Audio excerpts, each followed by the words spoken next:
मुझे यहाँ पे आए हुए बहुत लंबा वक्त हो गया और आप लोगों को ये जान के आश्चर्य होगा कि जब मैं आई थी, जुलाई में आई थी पिछले साल, और सबसे पहली जगह जहाँ मैं गई थी वो था स्लम।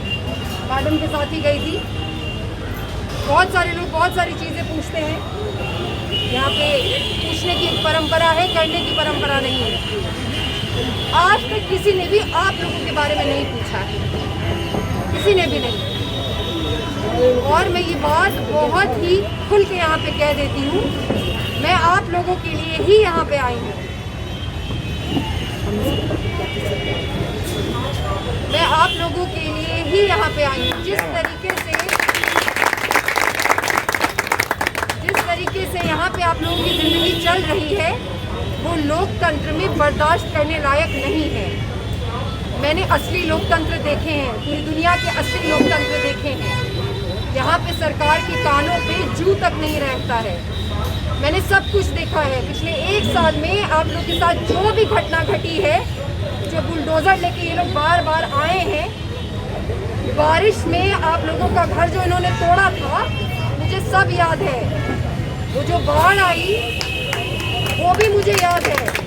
बाढ़ की चर्चा हुई, लेकिन उस बारिश में आप लोग रास्ते पे रहे, उसकी चर्चा किसी ने नहीं की। यही सच्चाई है ना? इन लोगों के बंगला के पीछे में जो स्लम है, उसमें एक बच्चा जिंदा भी नहीं रहा इसी बारिश की वजह से। इसकी कोई चर्चा नहीं है, कोई रिपोर्ट नहीं आया, किसी को कुछ भी नहीं पड़ा। उनसे आते हैं 1-2 मीडिया के लोग और कहते हैं कि अरे फलाना बाबू तो गरीबों के मसीहा हैं। लालू जी के बारे में कहते हैं, उन्हीं के पीछे तो आप लोग रहते हैं ना।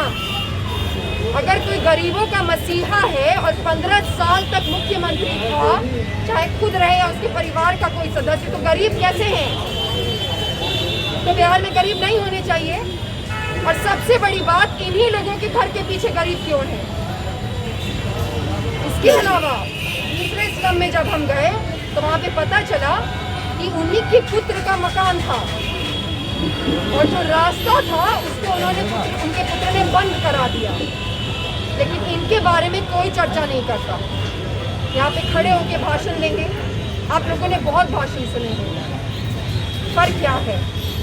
लगता होगा ना मन में, वो जो विश्वास है जो कि खत्म हो गया है कि कभी भी कुछ हो सकता है, कभी भी मकान बन सकता है, और तो कुछ नहीं चाहिए आप लोग को।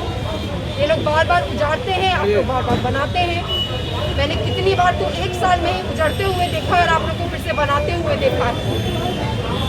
मैं आई हूँ इस वजह से कि सबसे पहली चीज़ जो करनी है वो आप लोगों के लिए मकान बनाना है।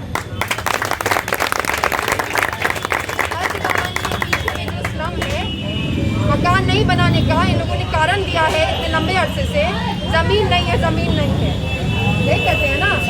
हज भवन के पीछे में जब मैं आई थी 1 साल पहले, तो एक पुलिस के लिए बन रहा था, वो बन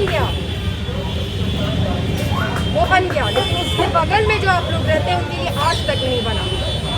मुझ में, आप में, लालू जी में, तेजस्वी जी में और नीतीश जी में क्या अंतर है? हम सब तो इंसान ही हैं, कोई अंतर नहीं है। अंतर बस है एक गिरी हुई सोच का। इस राज्य में जितने नेता हैं जो खुद को नेता कहते हैं, मैं उनको नकली नेता कहती हूँ, उन सबकी सोच गिरी हुई है। और मैंने असली लोकतंत्र देखा है।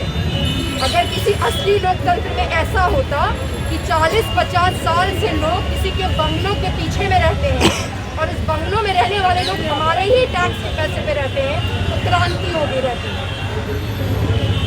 वो क्रांति मैं करने आई हूँ आप लोगों के लिए।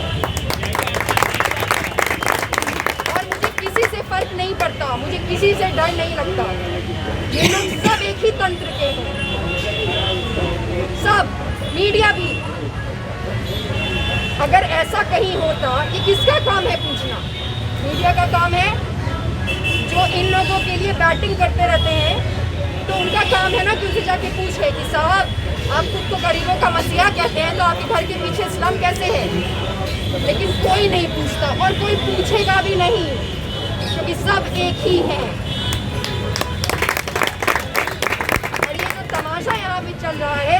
मैं उसको ख़त्म करने आई हूँ।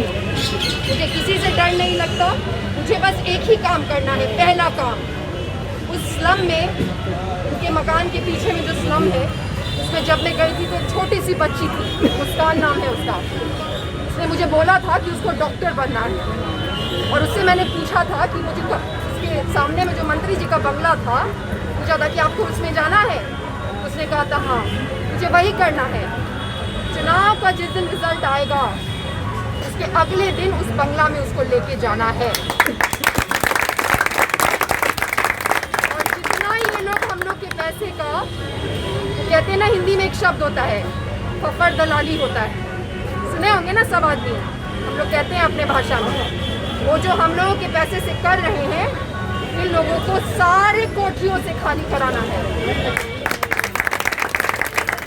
और वो कराने से मुझे कोई भी नहीं रोक सकता। और एक और भी बात कर दूँ, जब मैं एक अन्य मार्ग में अगर मेरा हो गया और मैं रहने गई, एक दिन भी नहीं रहूंगी, एक दिन भी मैं अन्य मार्ग में नहीं रहूंगी। वो मकान अगर रहेगा तो आप लोगों के लिए हमेशा के लिए खुला जिंदाबाद जिंदाबाद जिंदाबाद चौधरी जिंदाबाद जिंदाबाद जिंदाबाद। जब तक घर बना के नहीं दूंगी, ये भी सुन लीजिए, तो पटना में जहाँ रहना होगा कोई रोक नहीं सकता, कोई आपको हटा नहीं सकता। और अगर हटाएगा तो फिर मैं उनके सामने आऊंगी। सारी बातें कोई भाषण वाली बातें नहीं है। दो चीजें इसमें समझने वाली बात है। एक, ये पता कर लेना है कि कुर्ता पैजामा पहन के जो भी नाटक करने के लिए लोग आते हैं, उनकी बातों में नहीं आना है, उनकी बातों में नहीं आना है। अपनी वजह से नहीं, अपने बच्चों की वजह से। उनका भविष्य मुझे बनाने दीजिए। आप लोग का तो दिन बीत गया है, अब तो वापस आपको स्कूल लेके नहीं जा सकते। उनको तो लेके जा सकते हैं ना, उनको स्कूल लेके जाने दीजिए। उनको मैं नहीं चाहती कि स्कूल में झाड़ू लगाना पड़े। वो भी मैंने देखा था, वो भी देखा था कि अपने स्कूल में वही बच्चे स्कूल ड्रेस पहन के किताब नहीं पढ़ रहे लेकिन झाड़ू लगा रहे हैं। उनका काम नहीं है ये, और ये सबक मैं नहीं चलने दूंगी। और मुझे किसी से फर्क नहीं पड़ता। इस पूरे देश के जो ईट लोग हैं वो मेरे खिलाफ हो जाएं, मुझे कोई फर्क नहीं पड़ता। मैं यहाँ आ गई हूँ और मैं हमेशा आप लोगों के साथ खड़ी रहूँगी।